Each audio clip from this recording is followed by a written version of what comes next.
7 Against Thebes by Aeschylus. Eteocles. Spy.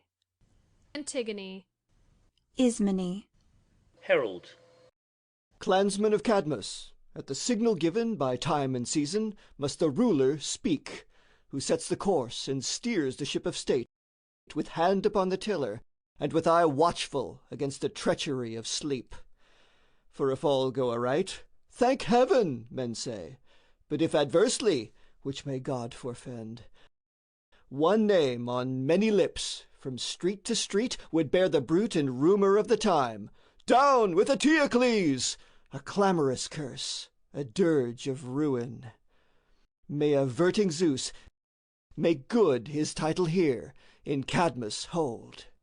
You, it beseems now, boys, unripened yet to lusty manhood, men gone past the prime and increase of the full begetting seed, and those whom youth and manhood well combined, array for action, all to rise in aid of city, shrines, and altars of all powers who guard our land, that ne'er, to end of time, be blotted out the sacred service due to our sweet motherland and to her brood.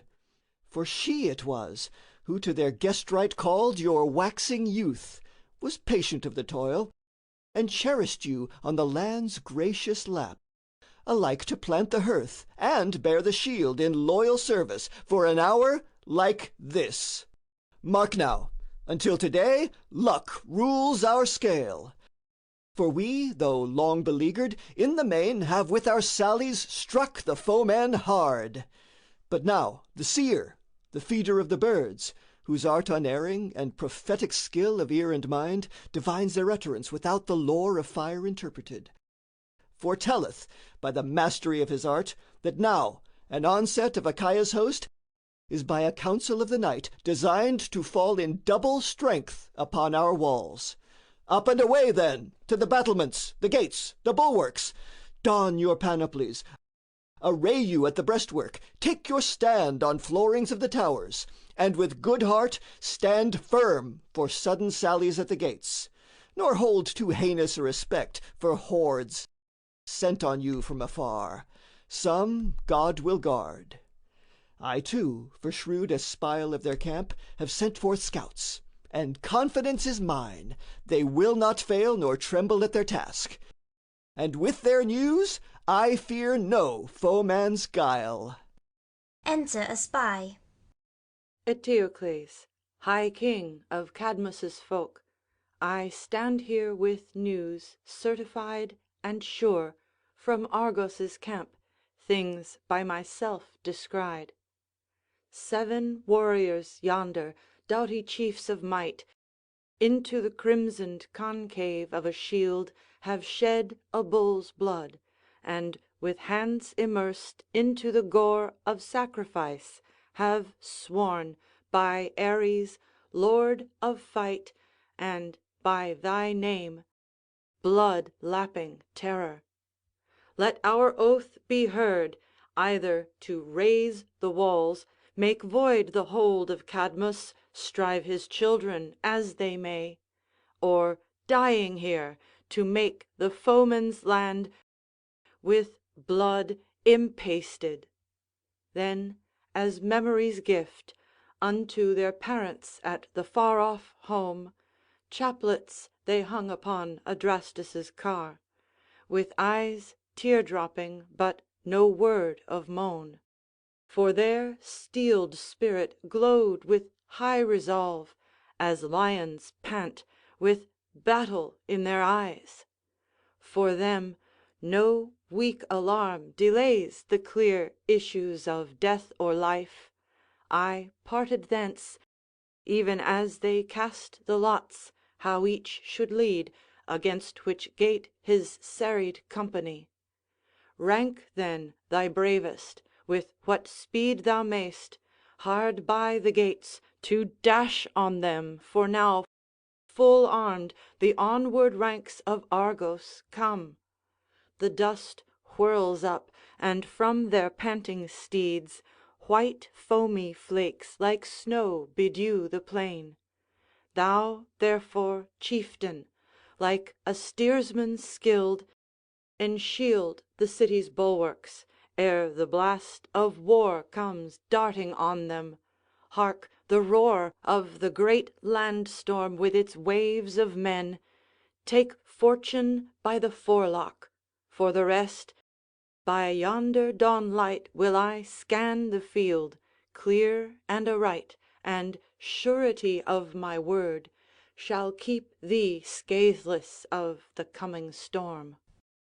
O Zeus and earth and city-guarding gods, and thou, my father's curse of baneful might, spare ye at least this town, nor root it up by violence of the foemen, stock and stem. For here, from home and hearth, rings Hellas' tongue. Forbid that e'er the yoke of slavery should bow this land of freedom, Cadmus hold. Be ye her help. Your cause I plead with mine. A city saved doth honor to her gods. Exit Eteocles, etc. Enter the chorus of maidens. I wail in the stress of my terror, and shrill is my cry of despair. The foemen roll forth from their camp as a billow, and onward they bear. Their horsemen are swift in the forefront, the dust rises up to the sky.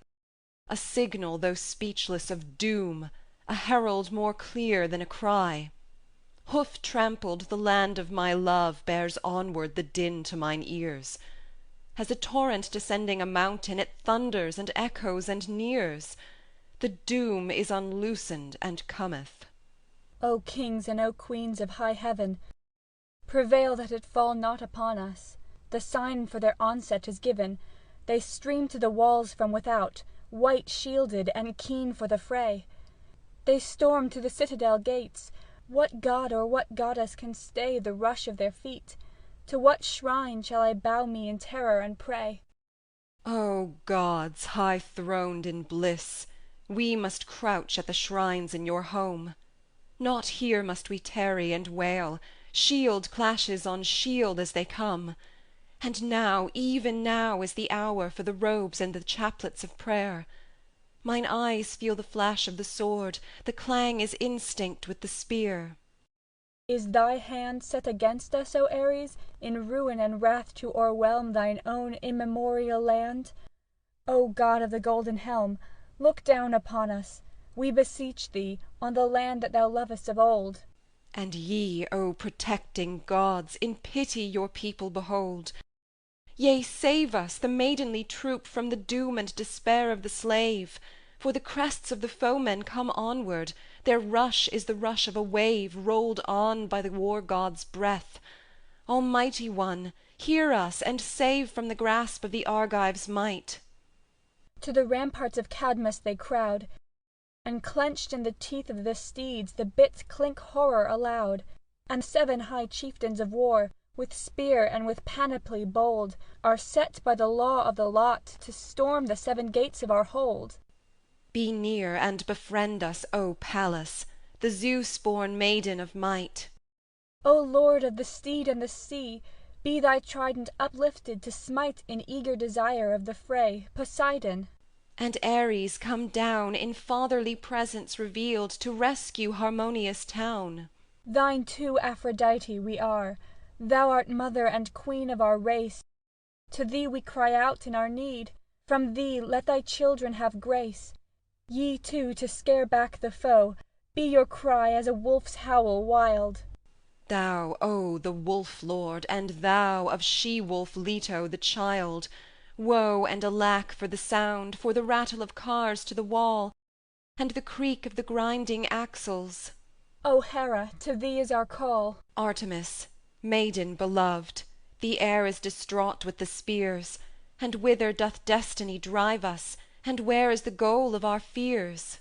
The blast of the terrible stones on the ridge of our wall is not stayed. At the gates is the brazen clash of the bucklers. Apollo to aid! Thou too, O daughter of Zeus, who guidest the wavering fray. To the holy decision of fate, Athena, be with us to-day. Come down to the 7-fold gates, and harry the foemen away.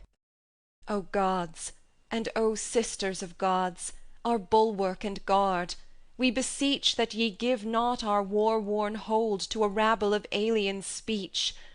List to the call of the maidens, the hands held up for the right. Be near us, protect us, and show that the city is dear in your sight. Have need for her sacrifice holy, and thought of her offerings take. Forget not her love and her worship. Be near her, and smite for her sake. Re-enter Eteocles. Hark to my question, things detestable. Is this a right, and for the city's weal, and helpful to our army thus beset, that ye, before the statues of our gods, should fling yourselves, and scream and shriek your fears? Immodest, uncontrolled. Be this my lot, never in troublous nor in peaceful days to dwell with aught that wears a female form. Where womankind has power, no man can house. Where womankind feeds panic, ruin rules alike in house and city. Look you now, your flying feet, and rumor of your fears, have spread as soulless panic on our walls, and they without do go from strength to strength, and we within make breach upon ourselves. Such fate it brings to house with womankind.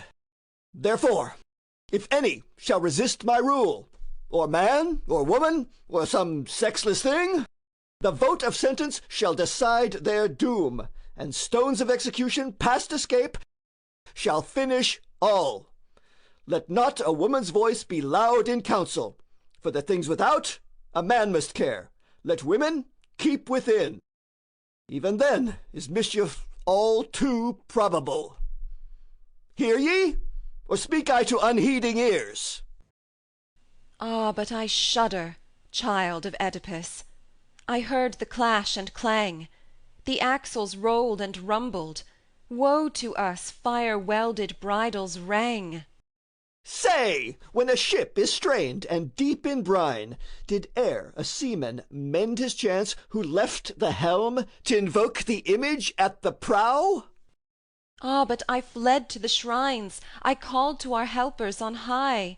When the stone shower roared at the portals, I sped to the temples aloft, and loud was my call and my cry, Look down and deliver, immortals. Aye, pray amain that stone may vanquish steel. Were not that grace of gods? Aye, methinks, when cities fall, the gods go forth from them. Ah, let me die, or ever I behold the gods go forth in conflagration dire. The foemen's rush and raid, and all our hold wrapped in the burning fire. Cry not on heaven in impotent debate. What saith the saw? Good saving strength, in verity, out of obedience breeds the babe prosperity. 'Tis true, yet stronger is the power divine, and oft when man's estate is overbowed, with bitter pangs disperses from his eyne the heavy hanging cloud. Let men with sacrifice and augury approach the gods when comes the tug of war. Maids must be silent and abide within. By grace of the gods we hold it, a city untamed of the spear, and the battlement wards from the wall the foe and his aspect of fear. What need of displeasure herein? Aye, pay thy vows to heaven, I grudge them not. But, so thou strike no fear into our men, have calm at heart, nor be too much afraid. Alack, it is fresh in mine ears, the clamour and crash of the fray, and up to our holiest height I sped on my timorous way, bewildered, beset by the din. Now, if ye hear the bruit of death or wounds, give not yourselves o'ermuch to shriek and scream, for Ares ravens upon human flesh. Oh, but the snorting of the steeds I hear. Then, if thou hearest, hear them not too well. Hark, the earth rumbles as they close us round. Enough if I am here, with plans prepared. Alack, the battering at the gates is loud. Peace, stay your tongue, or else the town may hear. O warders of the walls, betray them not. Bestrew your cries, in silence face your fate. Gods of our city, see me not enslaved. On me, on all, thy cries bring slavery. Zeus, strong to smite, turn upon foes thy blow. Zeus, what a curse are women, wrought by thee! Weak wretches, even as men, when cities fall.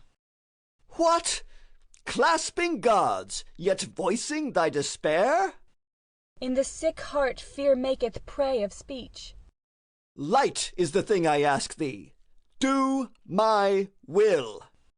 Ask swiftly, swiftly shall I know my power. Silence, weak wretch, nor put thy friends in fear. I speak no more, the general fate be mine. I take that word as wiser than the rest. Nay, more. These images possess thy will. Pray, in their strength, that heaven be on our side. Then hear my prayers withal, and then ring out the female triumph note, thy privilege. Yea, utter forth the usage Hellas knows, the cry beside the altars, sounding clear encouragement to friends, alarm to foes.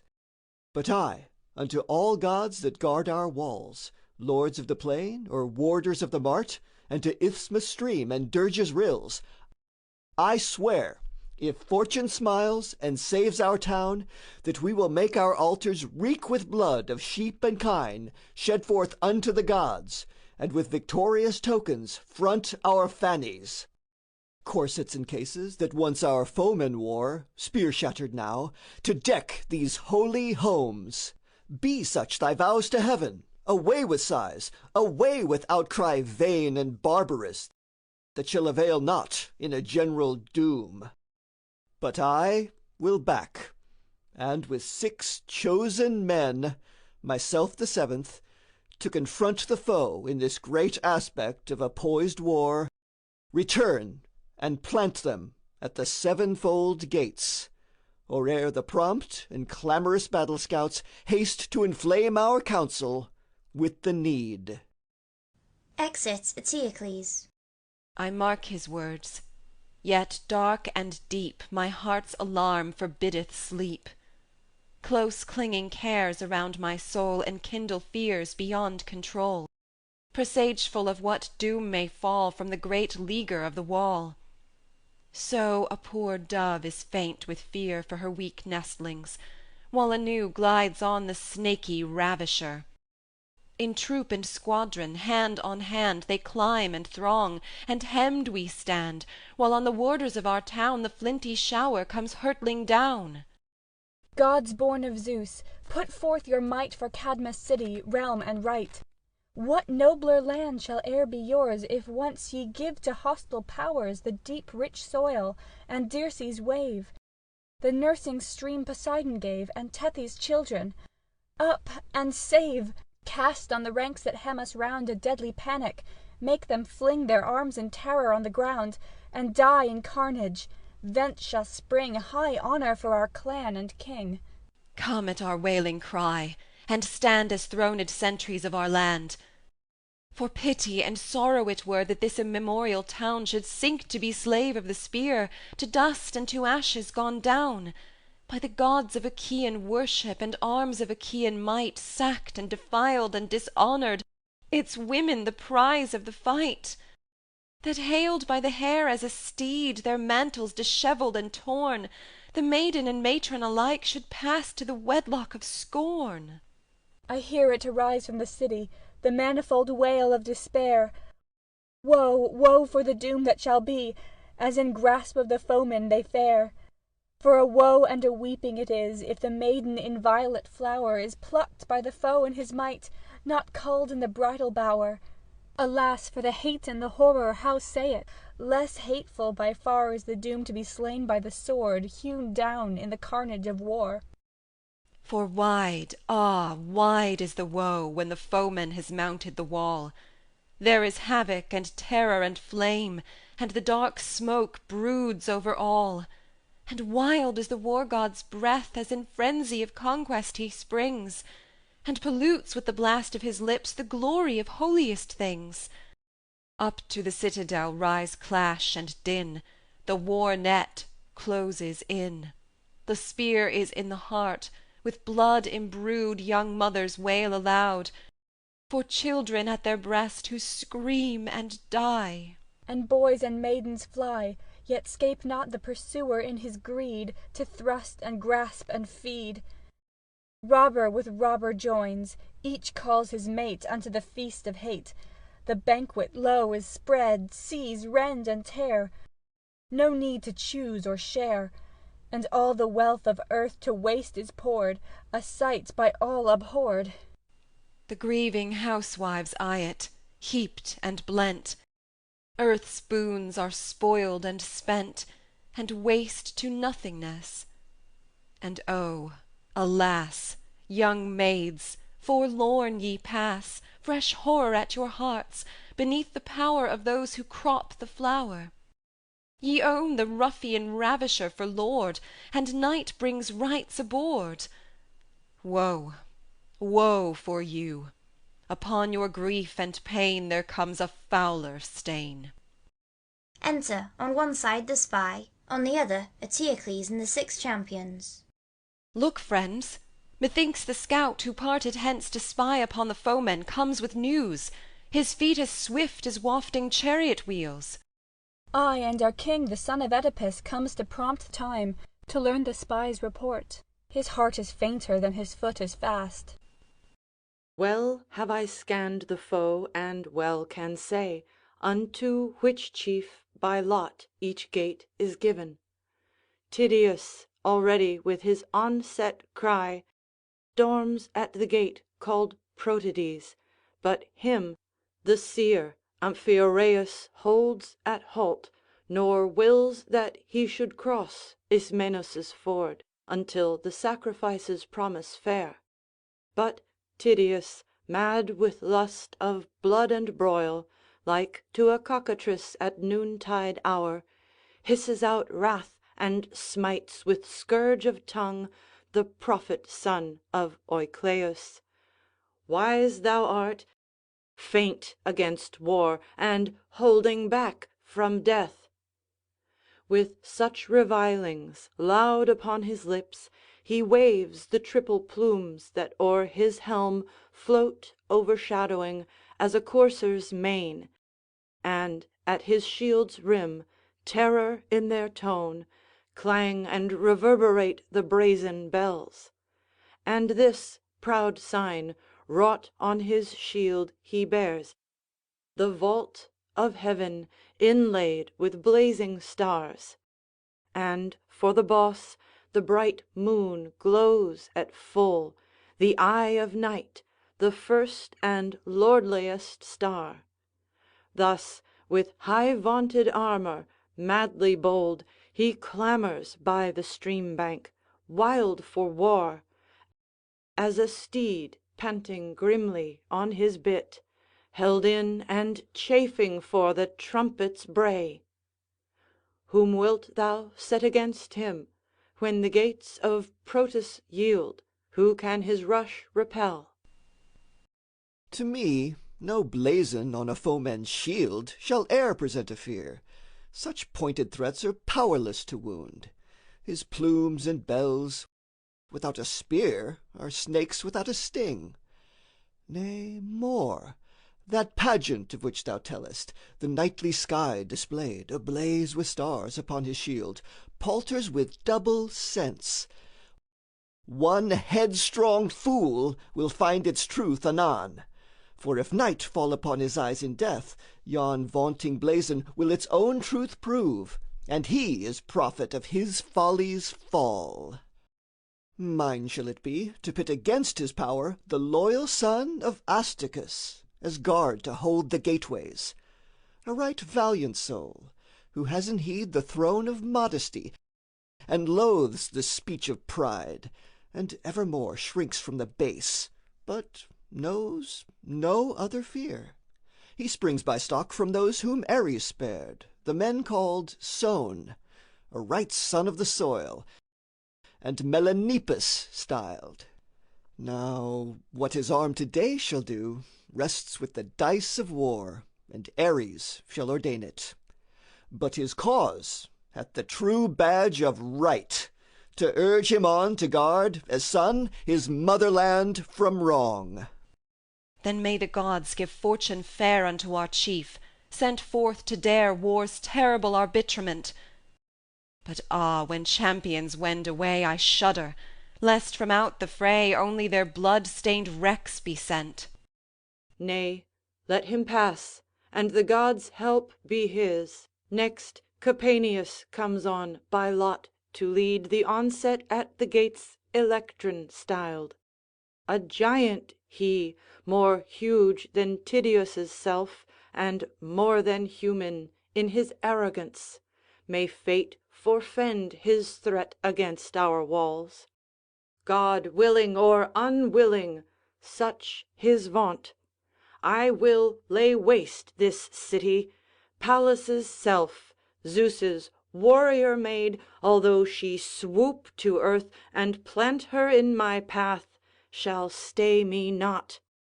And for the flashes of the levin bolt, he holds them harmless as the noontide rays. Mark, too, the symbol on his shield, a man, scornfully weaponless but torch in hand, and the flame glows within his grasp, prepared for ravin. Lo, the legend wrought in words, "Fire for the city bring I," flares in gold. Against such wight send forth yet whom? What man will front that vaunting figure and not fear? Aha! This profits also, gain on gain. In sooth, for mortals, the tongue's utterance bewrays unerringly a foolish pride.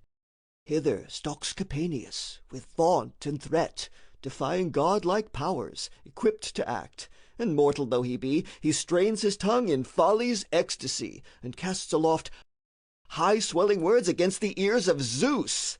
Right well, I trust, if justice grants the word, that by the might of Zeus a bolt of flame in more than semblance shall descend on him.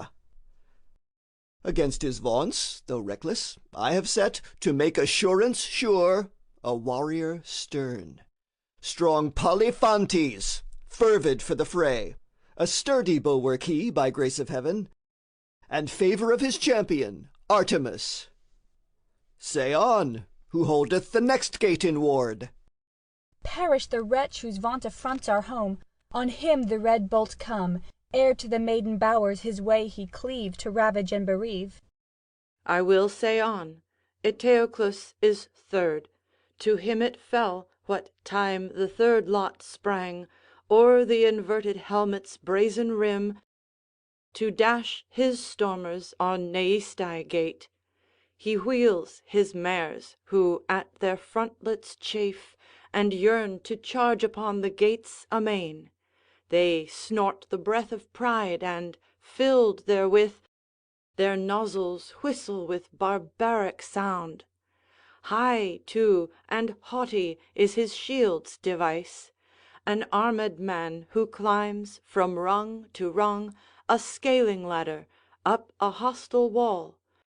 A fire to sack and slay, and he too cries, by letters full of sound, upon the shield, "Not Ares' self shall cast me from the wall." Look to it, send against this man a man strong to debar the slave's yoke from our town. Pointing at Megarius. Send will I, even this man, with luck to aid. By his worth sent already, not by pride and vain pretence is he. 'Tis Megarius, the child of Creon, of the earth-sprung born. He will not shrink from guarding of the gates, nor fear the maddened charger's frenzied neigh. But if he dies, will nobly quit the score, for nurture to the land that gave him birth. Or from the shield side hew 2 warriors down, Eteocles and the figure that he lifts.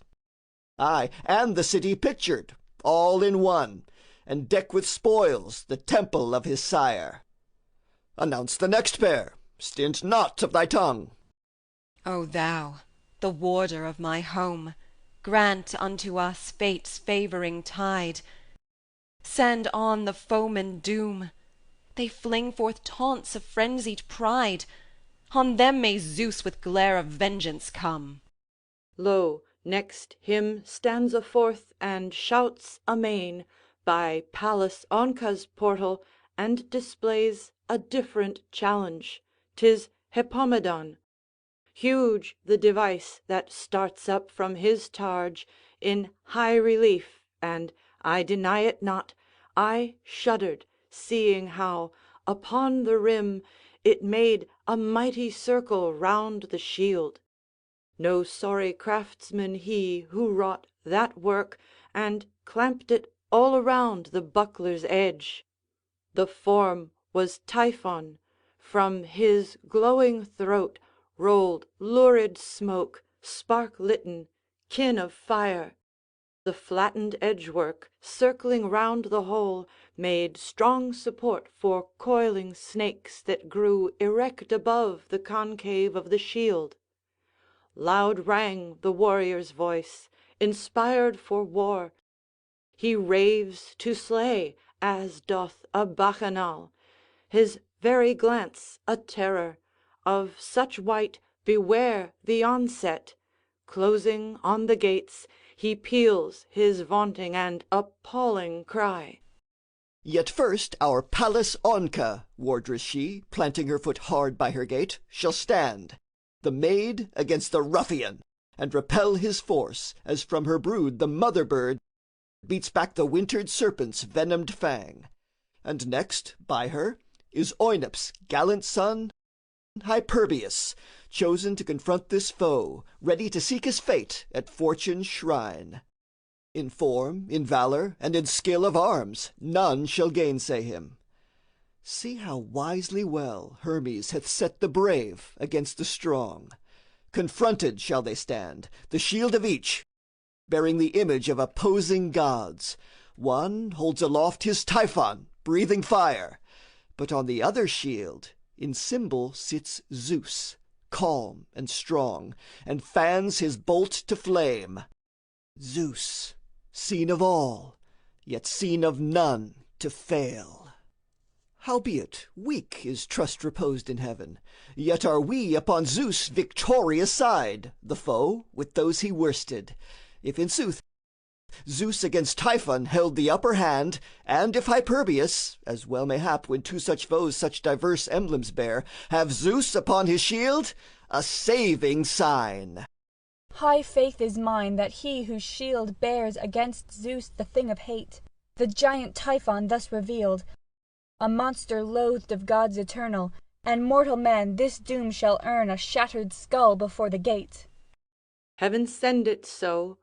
A fifth assailant now is set against our fifth, the northern gate, fronting the death mound where Amphion lies, the child of Zeus.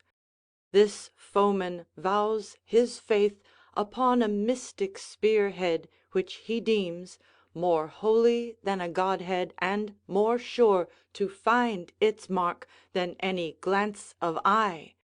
That will they, nill they, he will storm and sack the hold of the Cadmeians. Such his oath, his the bold warrior, yet of childish years, a bud of beauty's foremost flower, the son of Zeus and of the mountain maid.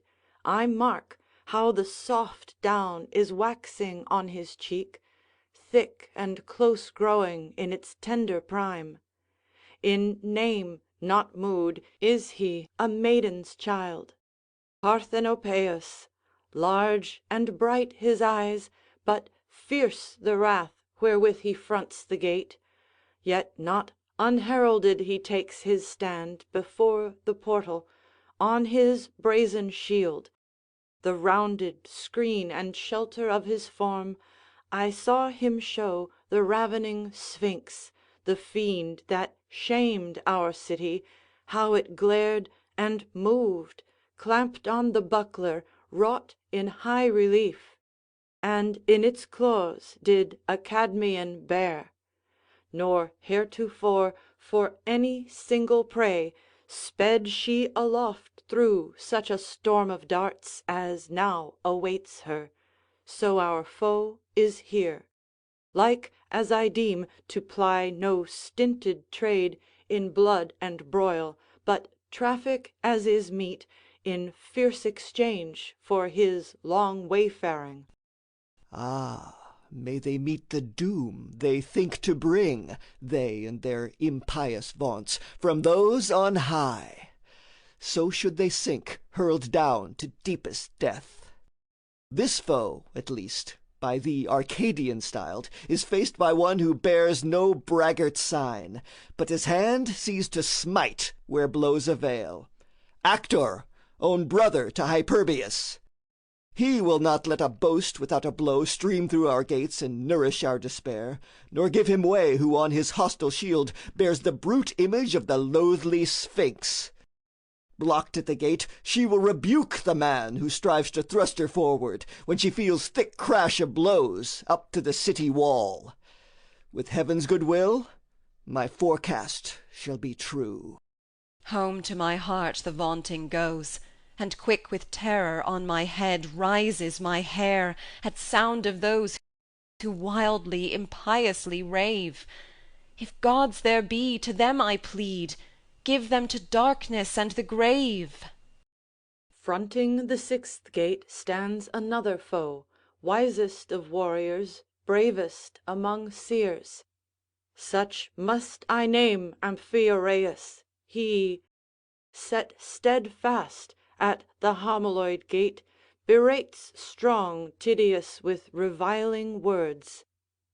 The man of blood, the bane of state and home to Argos, arch allurer to all ill, evoker of the fury fiend of hell, death's minister and counsellor of wrong, unto Adrastus in this fatal field. Ay, and with eyes upturned and mien of scorn, he chides thy brother Polynices too, at his desert, and once and yet again dwells hard and meaningly upon his name, where it saith glory, yet importeth feud. Yea, such thou art in act, and such thy grace in sight of heaven, and such in aftertime, thy fame for lips and ears of mortal men. He strove to sack the city of his sires, and temples of her gods, and brought on her an alien armament of foreign foes. The fountain of maternal blood outpoured, what power can staunch? Even so thy fatherland, once by thine ardent malice stormed and ta'en, shall ne'er join force with thee. For me, I know it doth remain to let my blood enrich the border of this land that loves me not. Blood of a prophet in a foreign grave. Now for the battle, I foreknow my doom, yet it shall be with honour. So he spake, the prophet, holding up his targe of bronze wrought without blazon to the ears of men who stood around and heeded not his word. For on no bruit and rumour of great deeds, but on their doing is his spirit set, and in his heart he reaps a furrow rich, wherefrom the foison of good counsel springs. Against him send brave heart and hand of might, for the god-lover is man's fiercest foe. Out on the chance that couples mortal men, linking the just and impious in one. In every issue the one curse is this: companionship with men of evil heart. A baneful harvest, let none gather it. The field of sin is rank, and brings forth death. At whiles a righteous man, who goes aboard with reckless mates, a horde of villainy, dies by one death with that detested crew. At whiles the just man, joined with citizens ruthless to strangers, recking naught of heaven, trapped against nature in one net with him, dies by God's thrust and all-including blow. So will this prophet die, even Oeschylus' child, sage, just, and brave, and loyal towards heaven, potent in prophecy, but mated here with men of sin, too boastful to be wise. Long is their road, and they return no more. And at their taking off by hand of Zeus, the prophet too shall take the downward way. He will not, so I deem, assail the gate, not as through cowardice or feeble will, but as one knowing to what end shall be their struggle in the battle, if indeed fruit of fulfilment lie in Loxias' word. He speaketh not, unless to speak avails. Yet for more surety we will post a man, strong Lasthenes, as warder of the gate, stern to the foeman. He hath age's skill, mated with youthful vigor, and an eye forward alert, swift too his hand, to catch the fenceless interval twixt shield and spear. Yet man's good fortune lies in hand of heaven. Unto our loyal cry, ye gods, give ear. Save, save the city, turn away the spear. Send on the foemen fear. Outside the rampart fall they, rent and riven, beneath the bolt of heaven. Last, let me name yon seventh antagonist, thy brother's self at the seventh portal set. Hear with what wrath he imprecates our doom, vowing to mount the wall, though banished hence, and peal aloud the wild exulting cry, "The town is ta'en!" Then clash his sword with thine, giving and taking death in close embrace. Or, if thou scapest, flinging upon thee, as robber of his honour and his home, the doom of exile, such as he has borne. So clamours he, and so invokes the gods, who guard his race and home, to hear and heed the curse that sounds in Polynices' name. He bears a round shield, fresh from forge and fire, and wrought upon it is a twofold sign. For lo, a woman leads decorously the figure of a warrior wrought in gold. And thus the legend runs: I Justice am, and I will bring the hero home again, to hold once more his place within this town, once more to pace his sire's ancestral hall.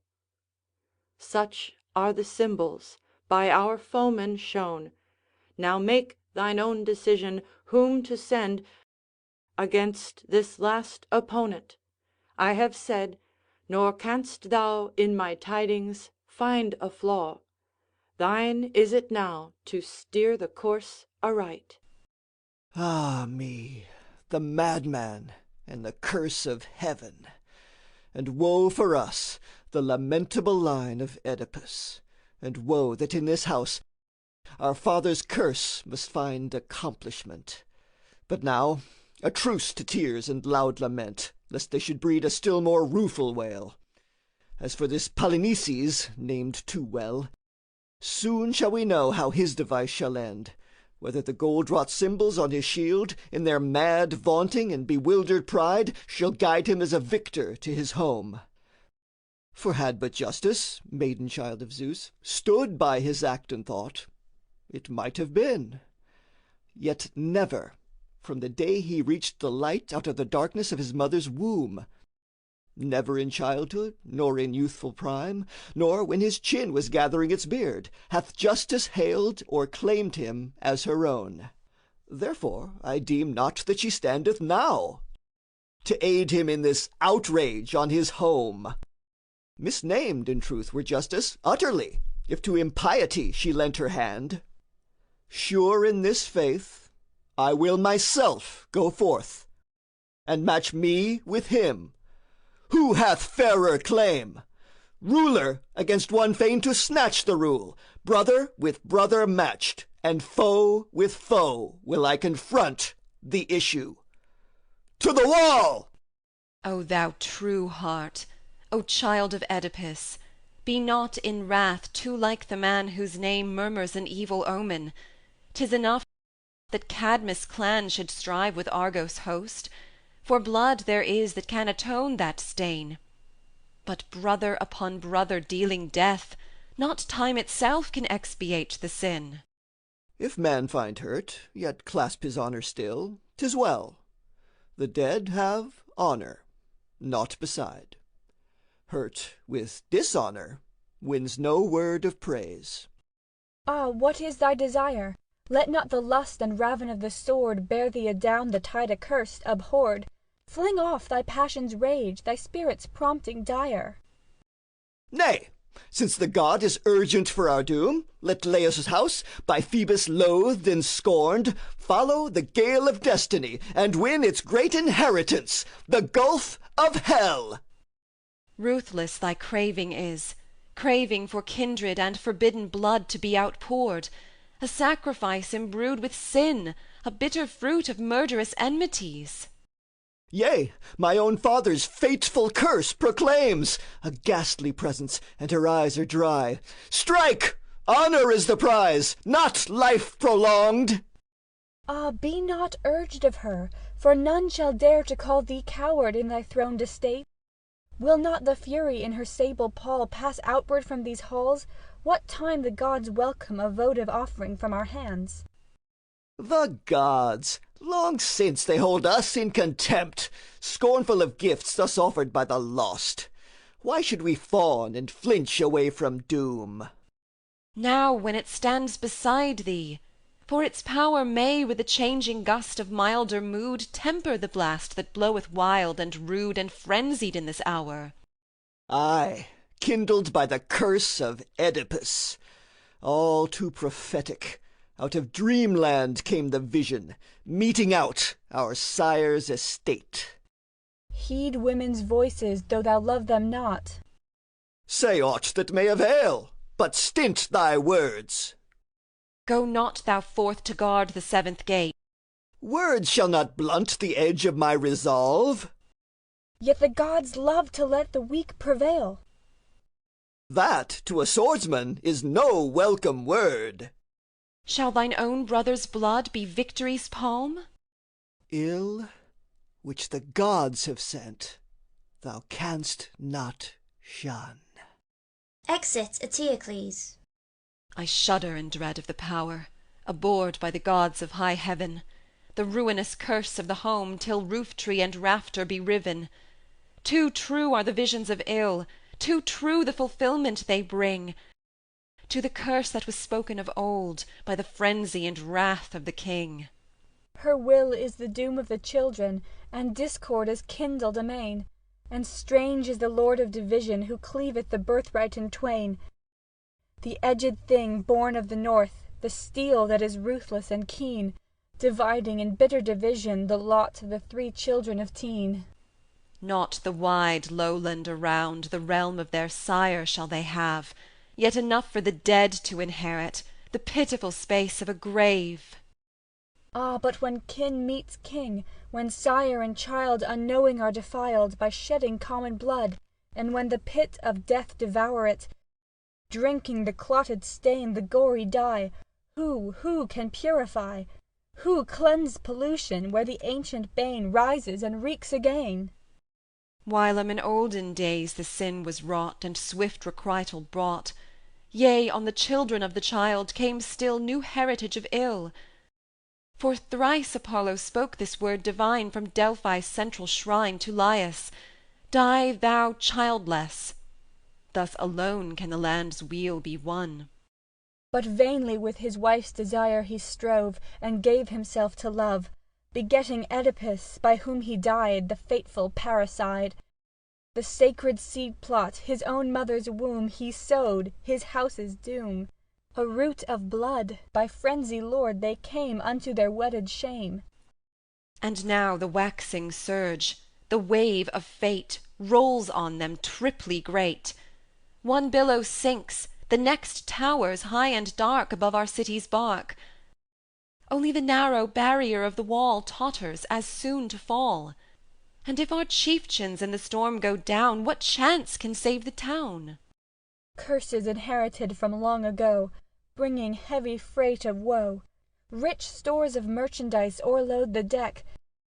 Nearer, nearer comes the wreck, and all is lost, cast out upon the wave, floating with none to save. Whom did the gods, whom did the chief of men, whom did each citizen in crowded concourse in such honour hold as Oedipus of old, when the grim fiend that fed on human prey he took from us away? But when in the fullness of days he knew of his bridal unblest, a twofold horror he wrought in the frenzied despair of his breast. Debarred from the grace of the banquet, the service of goblets gold, he flung on his children a curse, for the splendour they dared to withhold, a curse prophetic and bitter. The glory of wealth and of pride, with iron, not gold, in your hands ye shall come, at last, to divide. Behold how a shudder runs through me, lest now, in the fullness of time, the house fiend awake and return to mete out the measure of crime. Enter the spy. Take heart, ye daughters, whom your mother's milk made milky-hearted. Lo, our city stands, saved from the yoke of servitude. The vaunts of overweening men are silent now, and the state sails beneath a sky serene, nor in the manifold and battering waves hath shipped a single surge, and solid stands the rampart, and the gates are made secure, each with a single champion's trusty guard. So in the main, and at 6 gates we hold a victory assured. But at the 7th, the god that on the 7th day was born, royal Apollo, hath ta'en up his rest to wreak upon the sons of Oedipus their grandsire's wilfulness of long ago. What further wofulness besets our home? The home stands safe, but the princes twain. Who? What of them? I am distraught with fear. Hear now, and mark, the sons of Oedipus. O my prophetic soul, I feel their doom. Have done with questions, with their lives crushed out. Lie they out yonder? The full horror speak. Did hands meet hands more close than brotherly? Came fate on each, and in the selfsame hour? Yea, blotting out the lineage ill-starred. Now mix your exultation and your tears over a city saved, the while its lords, twin leaders of the fight, have parcelled out with forged arbitrament of Scythian steel the full division of their fatherland, and, as their father's imprecation bade, shall have their due of land, a twofold grave. So is the city saved, the earth has drunk blood of twin princes, by each other slain. O mighty Zeus and guardian powers, the strength and stay of Cadmus' towers, shall I send forth a joyous cry, Hail to the Lord of weal renewed? Or weep the misbegotten twain born to a fatal destiny, each numbered now among the slain, each dying in ill fortitude, each truly named, each child of feud? O dark and all-prevailing ill that broods o'er Oedipus and all his line, numbing my heart with mortal chill, ah me, this song of mine, which Thyad-like I woke, now falleth still, or only tells of doom and echoes round a tomb. Dead are they, dead in their own blood they lie, ill omens the consent that hails our victory. The curse a father on his children spake hath faltered not nor failed. Not, Laius, thy stubborn choice availed, first to beget, then in the after day, and for the city's sake the child to slay. For naught can blunt nor mar the speech oracular. Children of teen, by disbelief ye erred, yet in wild weeping came fulfilment of the word. Antigone and Ismene approach with a train of mourners, bearing the bodies of Eteocles and Polynices. Look up, look forth, the doom is plain, nor spake the messenger in vain. A twofold sorrow, twofold strike, each brave against his brother's life, in double doom hath sorrow come. How shall I speak it on the home? Alas, my sisters, be your sighs the gale, the smiting of your brows the plash of oars, wafting the boat to Acheron's dim shores, that passeth ever with its darkened sail on its uncharted voyage and sunless way. Far from thy beams, Apollo, god of day, the melancholy bark bound for the common bourne, the harbour of the dark. Look up, look yonder from the home, Antigone and Ismene come, on the last saddest errand bound, to chant a dirge of doleful sound, with agony of equal pain, above their brethren slain. Their sister bosoms surely swell, heart with rent heart according well, in grief for those who fought and fell. Yet, ere they utter forth their woe, we must awake the rueful strain to vengeful powers in realms below, and mourn hell's triumph for the slain. Alas! of all the breast who bind, yea, all the race of womankind, O maidens, ye are most bereaved. For you the teardrops start. Deem that in truth and undeceived ye hear the sorrows of my heart. To the dead. Children of bitterness and sternly brave, one proud of heart against persuasion's voice, one against exile proof, ye win your choice, each in your fatherland a separate grave. Alack, on house and heritage they brought a baneful doom and death for wage. One strove through tottering walls to force his way, one claimed in bitter arrogance the sway. And both alike, even now and here, have closed their suit with steel for arbiter. And lo, the fury fiend of Oedipus, their sire, hath brought his curse to consummation dire. Each in the left side smitten, see them laid, the children of one womb, slain by a mutual doom. Alas, their fate, the combat murderous, the horror of the house, the curse of ancient bloodshed now repaid! Yea, deep and to the heart the death blow fell, edged by their feud ineffable, by the grim curse their sire did imprecate, discord and deadly hate. Hark! how the city and its towers make moan, how the land mourns that held them for its own. Fierce greed and fell division did they blend, till death made end. They strove to part the heritage in twain, giving to each a gain. Yet that which struck the balance in the strife, the arbitrating sword, by those who loved the twain is held abhorred. Loathed is the god of death who sundered each from life. Here the stroke of steel, behold they lie, and rightly may we cry, beside their fathers let them here be laid. Iron gave their doom, with iron their graves be made. Alack the slaying sword, alack the entombing spade. Alas, a piercing shriek, a rending groan, a cry unfeigned of sorrow felt at heart, with shuddering of grief, with tears that start, with wailful escort let them hither come, for one or other make divided moan. No light lament of pity mixed with gladness, but with true tears poured from the soul of sadness, over the princes dead and their bereaved home, say we above these brethren dead. On, citizen, on, foreign foe, brave was their rush and stern their blow, now lowly they are laid. Beyond all women upon earth, woe, woe for her who gave them birth. Unknowingly her son she wed, the children of that marriage bed, each in the self-same womb where bred, each by a brother's hand lies dead. Yea, from one seed they sprang, and by one fate their heritage is desolate. The heart's division sundered claim from claim, and from their feud death came.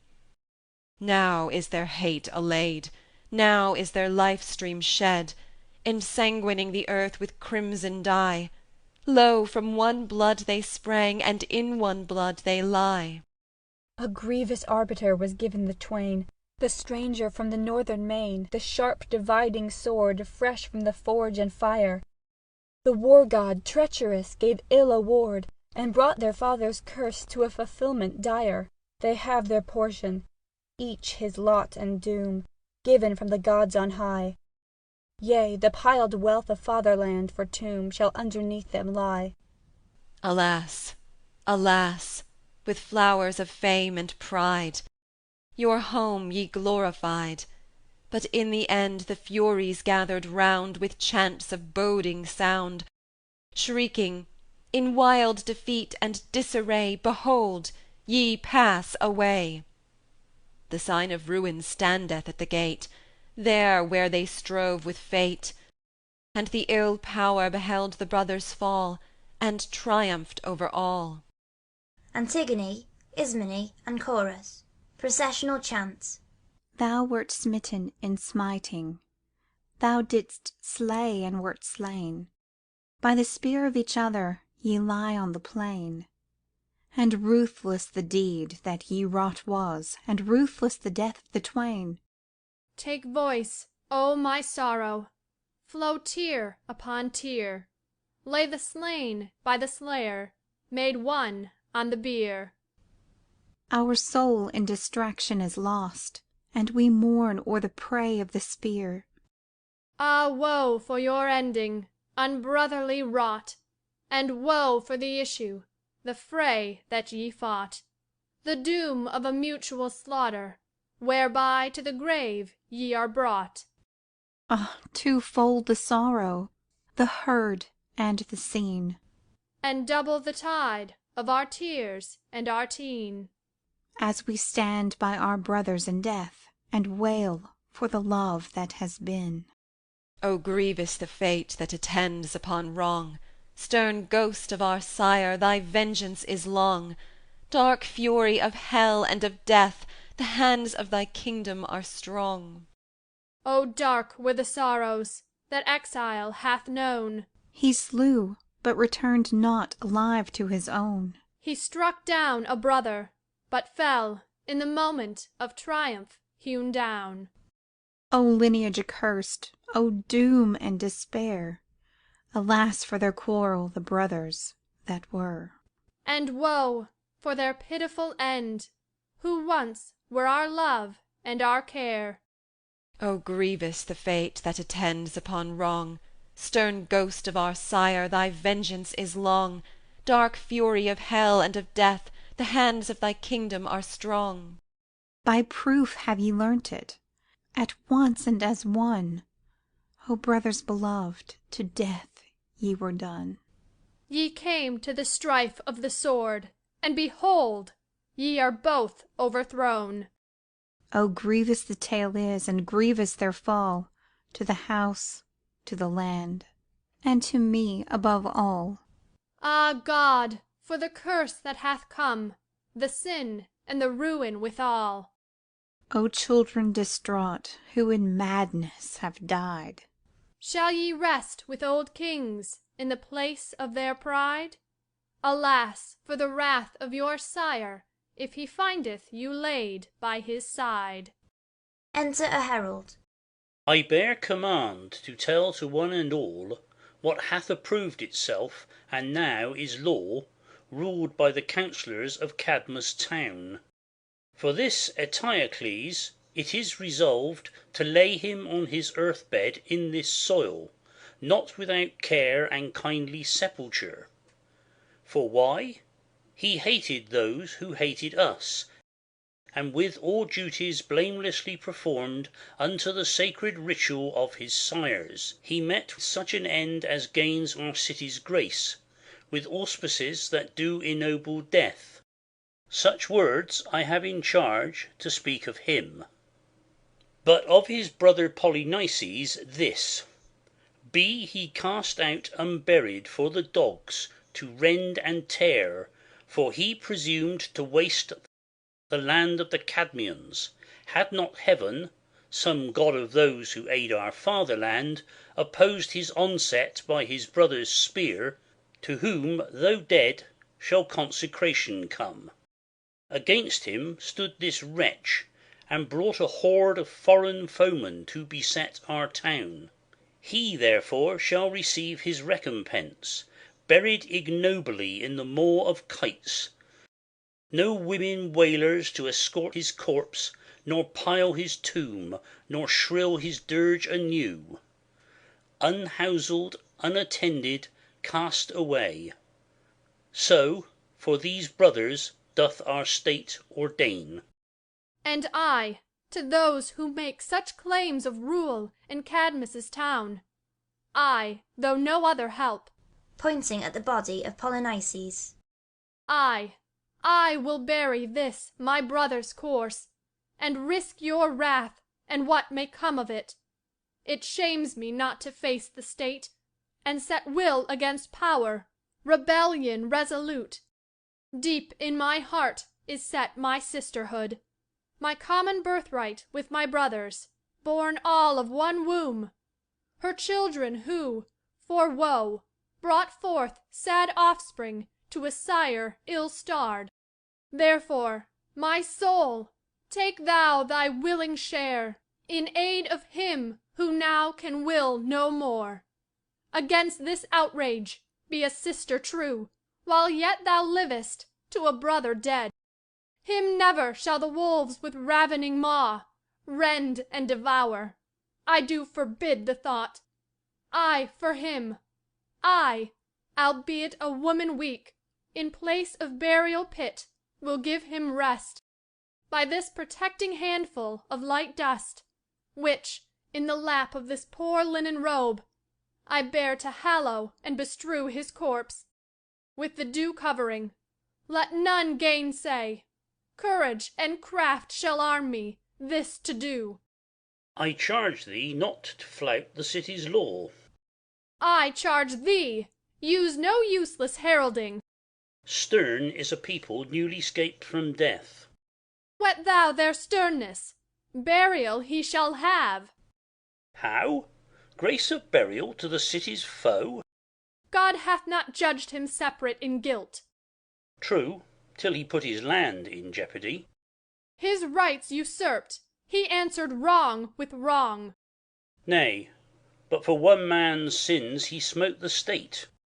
Contention doth outtalk all other gods. Prate thou no more, I will to bury him. Will and thou wilt, but I forbid the deed. Exit the herald.